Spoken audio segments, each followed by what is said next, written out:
Jeudi 6 février 2025, chers téléspectateurs, c'est toujours un plaisir de vous retrouver dans ce journal version française de Viva et merci de nous avoir choisis pour vous informer. Dans les actualités de ce jour, le Conseil des ministres d'hier a approuvé la communication verbale relative à l'envoi de médecins militaires, d'infirmiers civils et de militaires malgaches en République démocratique du Congo en signe de solidarité avec les pays membres de la SADC. Le Vuinka Vamachach, l'appui à ceux victimes de catastrophes est une valeur malgache et Madagascar est solidaire de tous les pays membres de la SADC et soutient toute action tendant à maintenir la paix, la sécurité et la stabilité en tant que membre de la Troïka, d'après toujours le Conseil des ministres. Plus de détails avec Mervou Latsfiran. Moins d'une semaine après la session extraordinaire de la SADC sur le conflit armé au Nord Kivu, le Conseil des ministres d'hier a approuvé la communication verbale de l'envoi de 20 médecins militaires et 30 infirmiers civils et militaires malgaches en République démocratique du Congo, en signe de solidarité avec les pays membres de la SADC. Selon la pratique des pays membres du groupe régional, Madagascar s'associe aux pays membres de la SADC. Le Vuinka Vamachach, l'appui aux victimes de catastrophes, est une valeur malgache et Madagascar est solidaire de tous les pays membres de la SADC et soutient toute action tendant à maintenir la paix, la sécurité et la stabilité en tant que membre de la Troïka, d'après toujours le Conseil des ministres. Concernant la situation en RDC, de nombreux pays membres de la SADC participent aux efforts de maintien de la sécurité en envoyant des militaires et Madagascar apporte également son soutien en envoyant des médecins militaires. Si nous apportons notre assistance, a déclaré le président de la République, ce n'est certainement pas pour participer au conflit en cours, ni pour tuer des gens, mais le mieux c'est de soigner. Il s'agit donc de soutenir des humains dans le cadre d'une participation de Madagascar aux opérations d'entraide au sein de la SADC dont il est membre. Ces médecins et infirmiers malgaches ne seront pas sur le front, mais travailleront en zone protégée. Ils participeront à la prise en charge et aux soins des blessés. Il y aura une coopération avec les partenaires pour préparer leur départ et leur accueil. Ils travailleront également avec les autorités locales. Dans un tout autre sujet, la route nationale 6 a été la plus endommagée après le passage du cyclone Faïda et les fortes pluies récemment. Le ministère des Travaux publics procède actuellement à la réhabilitation de ces routes endommagées et l'entreprise qui réalise les travaux est déjà sur place d'après le directeur d'appui aux urgences au sein du ministère des Travaux publics. Reportage signé Radou Ramanatatouf et Anzar Radonaville. Même si le passage du cyclone Faïda dans la partie nord de Madagascar n'a pas eu beaucoup d'impact, certains tronçons sur la route nationale 6 se sont effondrés ou ont été inondés. De nouveaux points noirs se sont également formés en raison des pluies excessives qui sont survenues depuis plusieurs jours selon les informations. Ainsi, la portion de la route au niveau du PK 194 à Ndjevrev de la RN6 fait partie des zones touchées par la montée des eaux. Une partie de route au PK 221 s'est effondrée également, de sorte que les camions ne pouvaient pas y circuler si les petits véhicules pouvaient encore passer. Les entreprises chargées de la réhabilitation sont déjà sur place pour rétablir la circulation le plus rapidement possible, selon les explications du directeur d'appui aux urgences au sein du ministère des Travaux publics. Selon les informations, il existe déjà un projet visant à apporter une solution à long terme à la réhabilitation complète de cette route nationale. Le ministère des Travaux publics travaille avec la Direction régionale des Travaux publics ainsi que la région Sofia dans ses travaux d'urgence, selon toujours les informations.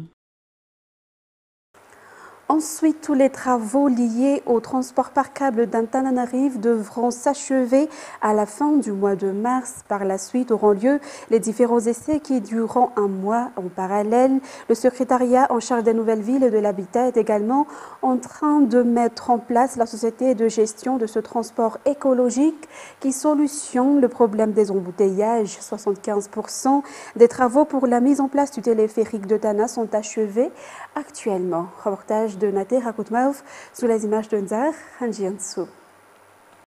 Les travaux de construction de la ligne orange reliant Anous, passant par Souaran en Kourndjan et Vinj jusqu'à Mbadbe, dont le projet de transport par câble entre dans la phase finale actuellement. Il y a eu quelques retards au niveau de la construction des gares, comme celui au niveau d'Kourndjan, selon le secrétariat d'État en charge des nouvelles villes et de l'habitat aujourd'hui, durant la visite de chantier à la gare d'Ivanj. Cette gare est la plus grande des 7 car il héberge les 171 cabines du téléphérique, si les 27 autres sont au niveau d'Anoussi. 75% des travaux de ce transport par câble sont achevés actuellement. Les travaux en soi devraient s'achever d'ici la fin du mois de mars et les responsables procéderont aux différents essais techniques qui dureront un mois par la suite. En effet, le SENVH est en train de mettre en place la société qui se chargera de la gestion du transport par câble. Selon le ministre, la société est déjà là, mais il s'agit de peaufiner quelques détails. Il a précisé qu'un décret sortira la semaine prochaine sur le sujet, mais aussi sur les aspects techniques autour du projet, notamment sur ce qui doit être fait et sur ce qui est interdit pour protéger la population et le projet transport par câble. Par ailleurs, des conventions seront signées avec les autres ministères pour gérer les aspects liés à la sécurité, à la santé et à la communication. Le ministre a aussi rappelé durant sa visite les avantages de ce transport vert qui solutionne les embouteillages car il réduira jusqu'à 20 000 le nombre des véhicules qui circuleront dans la capitale. Selon les prévisions, tous les travaux de ce projet transport par câble devront s'achever d'ici le mois de juin 2025. Et la sécurisation foncière à travers la distribution de certificats fonciers aide grandement dans la réduction des cas d'insécurité comme dans le district d'Nkazbé. La distribution de certificats fonciers dans le cadre du projet TAFIT, mis en œuvre par le ministère de la Décentralisation et de l'Aménagement du Territoire, est une priorité pour l'État, surtout au niveau des paysans. Aujourd'hui, 25 865 certificats fonciers ont été distribués aux paysans dans la commune d'Amboïtchoum et dans les 9 autres communes du district d'Nkazbé. Ces paysans sont tout à fait conscients des avantages d'avoir un certificat foncier en sa possession. Outre le fait d'avoir la sécurité foncière, ils affirment qu'ils seront indépendants et peuvent cultiver ou élever tranquillement sur leurs terres dès maintenant. Posséder un dossier sur l'aménagement ou un acte de vente ne suffira plus, il faut avoir tous les documents pour être bien sur ses terres, affirment ces paysans. Pour le district d'Nkazbé en particulier, la sécurisation foncière aide grandement dans la lutte contre l'insécurité, souligne le député de cette circonscription. C'est une priorité de l'État de faire bénéficier des droits fonciers aux populations, mais surtout les paysans, un processus qui est accéléré par le ministère de la Décentralisation et de l'Aménagement du Territoire pour protéger les terres et les biens, mais aussi pour répondre aux différents facteurs comme l'insécurité. Cette distribution de certificats fonciers entre dans le cadre du projet TAFIT financé par l'Union européenne sous la houlette du ministère de l'Aménagement du Territoire et de la Décentralisation. 13 communes sur les 26 des zones d'intervention du projet bénéficient de ces certificats fonciers. 60 000 certificats fonciers, tel est l'objectif depuis les 4 ans d'existence du projet qui devrait s'achever en août 2025. C'est à travers une cérémonie officielle avec la présence du ministre de la Décentralisation et de l'Aménagement du Territoire, Nana Jessetwain, que s'est tenue la distribution de 25 835 certificats fonciers dans 9 communes du district d'Nkazbé, dont 7 communes d'Amboïtchoum. Et pour inciter les jeunes à s'intéresser davantage au monde de la technologie et du numérique, le ministère de la Jeunesse et des Sports, avec l'OIF, leur a octroyé une formation en décembre dernier. En Jeunes Méritants se sont ainsi vus remettre des équipements en Kourndjan aujourd'hui. L'objectif est de les inciter à créer des projets dans le domaine numérique. Plus de détails avec Félan Rakoutarsoul. 80 jeunes malgaches venus de toute l'île ont bénéficié d'une formation au monde numérique afin de les intégrer davantage dans le monde du travail. Une formation dénommée Déclic, fruit d'une collaboration entre le ministère de la Jeunesse et des Sports et l'OIF. 23 jeunes ont terminé la formation jusqu'à la fin et 11 d'entre eux se sont distingués et ont reçu aujourd'hui à la Maison des Jeunes d'Akourundjan les équipements et les certificats qui leur permettent d'entrer immédiatement dans le monde du travail. Ces jeunes se sont vus remettre des appareils numériques tels que des ordinateurs, des téléphones portables ou des tablettes et bien d'autres afin qu'ils puissent appliquer la formation et approfondir leurs connaissances. Ils ont été formés à la recherche d'un emploi, à l'élaboration d'un plan d'affaires, à l'apprentissage d'un métier, à l'informatique et à l'entrepreneuriat. En décembre 2024, ces jeunes ont suivi pendant une semaine la formation Déclic et l'OIF avec le ministère de la Jeunesse et des Sports. Les suivront et les orienteront jusqu'en mars, date à laquelle ils devraient devenir indépendants. L'avantage, comme je disais tantôt en malgache, c'est que à l'issue de cette formation, nous n'allons pas laisser ces jeunes livrés à eux-mêmes. Ces jeunes seront accompagnés. Il y aura de mentorat, il y aura de suivi. On va leur aider à se surpasser, surtout à leur dire qu'ils ne sont pas seuls et que ceci n'est qu'un début. Le maire d'Amboibao, Anteirouk, Anjian Harvey Lutuki Arlant, a pris une décision annulant l'autorisation de dépôt d'ordures en Jamiaran. Depuis 2 semaines, des déchets y sont déservés suite à une autorisation accordée par l'ancien maire, provoquant la colère des habitants du quartier. Reportage signé Roudzo Christelle Rakutmelal et Asna Rafal Zanari. Près de 1000 foyers résidant à Anjamiaran, commune d'Amboibao-Anteirouk, expriment leur mécontentement. Depuis 2 semaines, une barrière métallique bordant la route a été sciée et des camions viennent régulièrement y déverser des ordures. Suite aux plaintes des riverains, le maire s'est rendu sur place aujourd'hui avec les conseillers municipaux pour constater la situation. À l'issue de cette visite, elle a décidé de suspendre l'autorisation de dépôt de déchets qui n'avait d'ailleurs pas été validée par le ministère de l'Environnement. Le maire et les conseillers ont insisté sur le fait qu'ils ne seront pas responsables d'éventuels dépôts d'ordures qui pourraient encore avoir lieu à cet endroit. L'ancien maire était injoignable au téléphone. Ensuite, la grande famille du Sénat de Madagascar s'est donné rendez-vous dans la commune d'Amboïmangarouv, dans le district d'Avaradjan, aujourd'hui pour un reboisement. 4000 jeunes plantes ont été mises en terre et des arbres qui protègent contre les glissements de terrain ont été spécialement choisis. La raison du choix d'Amboïmangarouv, qui se trouve non loin de la capitale, est de faciliter le suivi de la croissance des jeunes plantes, a indiqué le président du Sénat. Reportage de Mervoulat-Sviran. Amboïmangarouv, un village avec son histoire, un village non loin d'Antananarivo, a été choisi par le Sénat pour remplir son devoir dans la restauration de la couverture forestière de Madagascar pour la saison de reboisement 2025, si le Sénat l'a fait toujours un casse-B plusieurs années auparavant. Selon les informations, le reboisement a été fait dans la commune d'Amboïmangarouv pour faciliter les déplacements dans le suivi des arbres plantés. 4000 jeunes plantes, telles que des acacias et des frames, ont été plantées lors de ce reboisement. Ces arbres qui aident beaucoup à la protection contre les glissements de terrain. Après ce reboisement, il y aura un nettoyage et un entretien régulier, comme le nettoyage des racines des arbres et un contrôle particulier, comme le pare-feu dans cette zone plantée, afin que les arbres aient une bonne croissance.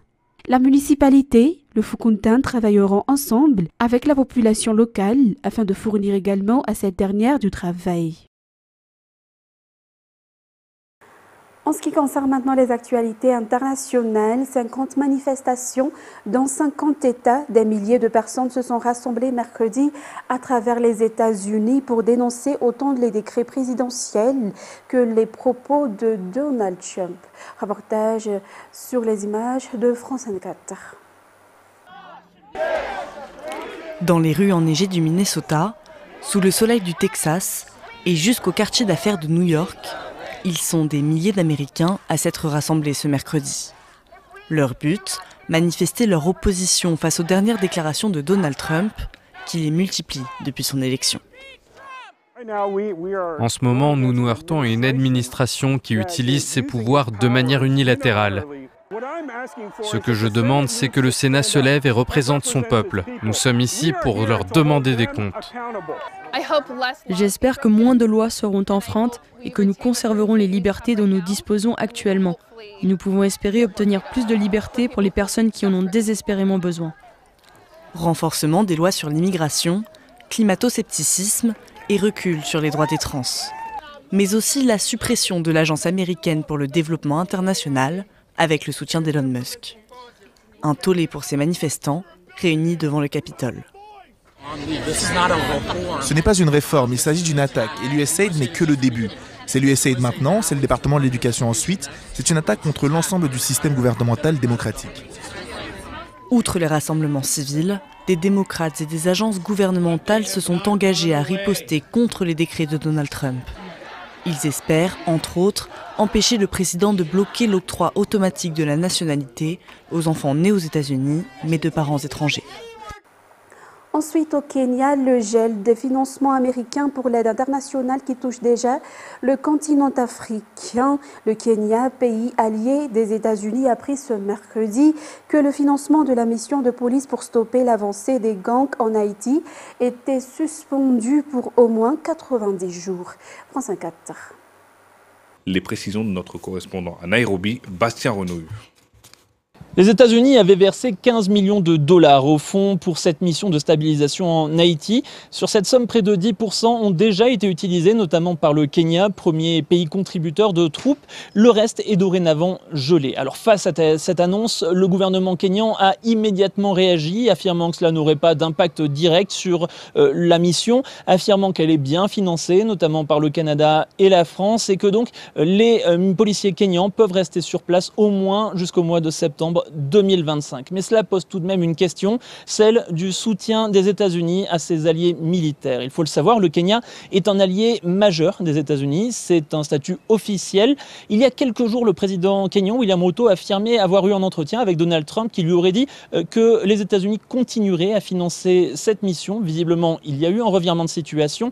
Alors le Kenya peut légitimement s'interroger. Que va-t-il se passer dans le futur? Les États-Unis aident notamment le Kenya dans la lutte contre le groupe terroriste islamiste Al-Shabaab, présent en Somalie, voisine du Kenya, un groupe qui frappe régulièrement à la frontière et parfois même jusqu'ici à Nairobi, plus rarement cela dit. Que va-t-il se passer si les États-Unis arrêtent leur financement? Eh bien, c'est la question à laquelle les spécialistes de la défense ici à Nairobi vont devoir répondre. Et en République démocratique du Congo, les églises protestantes et catholiques tentent de faire sortir le pays de la violence. Elles ont lancé une mission de consultation de l'ensemble de la classe politique, mais aussi de l'ensemble des acteurs liés au conflit, y compris le M23, une mission faite dans un contexte d'occupation de la ville de Goma par l'armée rwandaise et le M23. Les précisions de France 24.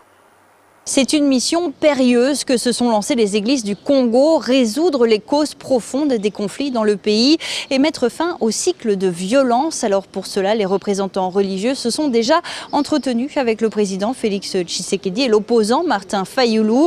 Des contacts préliminaires ont aussi été pris avec les opposants Joseph Kabila et Moïse Katumbi.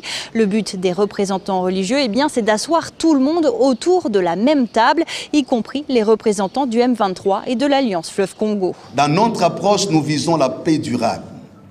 Et il serait, en tout cas aberrant, sinon illusoire de penser avoir la paix sans inclure tous les acteurs concernés. Donc ici, nous parlons sans embâche. Je vous ai livré déjà ici une indiscrétion en disant on a déjà vu quelques acteurs. Oui, M23, c'est vrai, ça devient comme une psychose. Il y a beaucoup de choses à se dire. Mais gardez à l'esprit notre posture est celle de transformer les conflits en opportunités de vie. Les églises congolaises n'ont pas fixé de calendrier, mais elles ont prévenu, le temps presse. Cette mission intervient dans un contexte d'occupation de la ville de Goma, appuyée par le Rwanda. Alors ce mercredi matin, le M23 et les troupes rwandaises ont lancé une nouvelle offensive pour s'emparer de la cité minière de Nyabibwe dans le sud Kivu. Selon plusieurs sources locales que nous avons contactées, des combats confirmés par le porte-parole du gouvernement congolais, Patrick Mouyaya. Le M23 avait pourtant décrété unilatéralement un cessez-le-feu humanitaire censé être en vigueur depuis mardi. Alors cette nouvelle offensive est la preuve pour Kinshasa que le cessez-le-feu est, je cite, un mensonge. Mesdames et messieurs, c'est avec ce reportage que nous terminons cette édition d'aujourd'hui. Tout de suite après, vous allez suivre la série Squid Game. Quant à moi, je vous donne rendez-vous pour une autre fois pour de nouvelles actualités. Au revoir à tous.